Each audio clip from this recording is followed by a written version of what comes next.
There was a day when I started as a manager at a restaurant. My regional manager, whom I had known for a very long time, came to train me.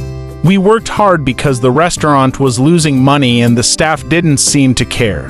They weren't working in a corporate manner, lacked motivation, and were even smoking pot during business hours. They were also giving away food, and the profitability of the store was suffering. My regional manager, let's call him Eric for the purposes of this story, trained me in how to structure the store, deal with employees, handle inventory control, and all of the other things a manager should do. I had some management experience, but this was my first general manager position with this company. When we were working, we had different shirts for different levels of the company.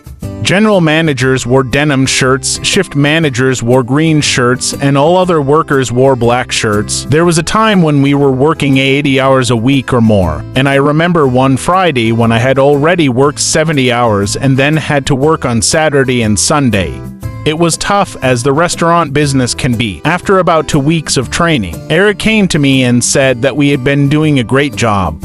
He would be available to answer any questions, but he would wear a black shirt and work in the kitchen, and I would manage the process. This way, he could sit back and watch what I was doing, and we could review my performance at the end of the day. On the day Eric came in wearing a black shirt, people were curious because they knew he was the regional manager. There was a divide within the restaurant, depending on what level you were.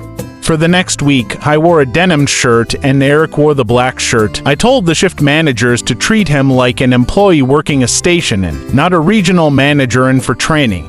He was there to help and guide, but only if needed. Several months later, after going from over 20 employees to about 17, and then hiring a completely new staff, I got up to about 30 employees. I had a full manager's staff, an assistant manager, and things were going well. We finally had structure and we were making a profit. At one manager's meeting, all the managers could talk about was Eric. I started to ask around to find out why, and people kept telling me the same thing, that he wore a black shirt. They explained that he was willing to work in the kitchen and be one of the team, and they found that very motivating. As a general manager, I learned that if we were short-handed in the restaurant, which we often were, I would put on a black shirt and run a station.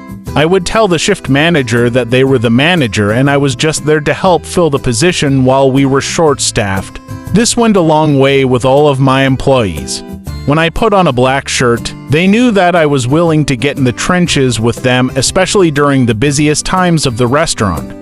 I wouldn't leave them stranded, and I would be there for them through thick and thin. The lesson I learned is that all people, whether in a working relationship, family relationship, or any other relationship, want to know that there is a support group that is willing to lead and follow.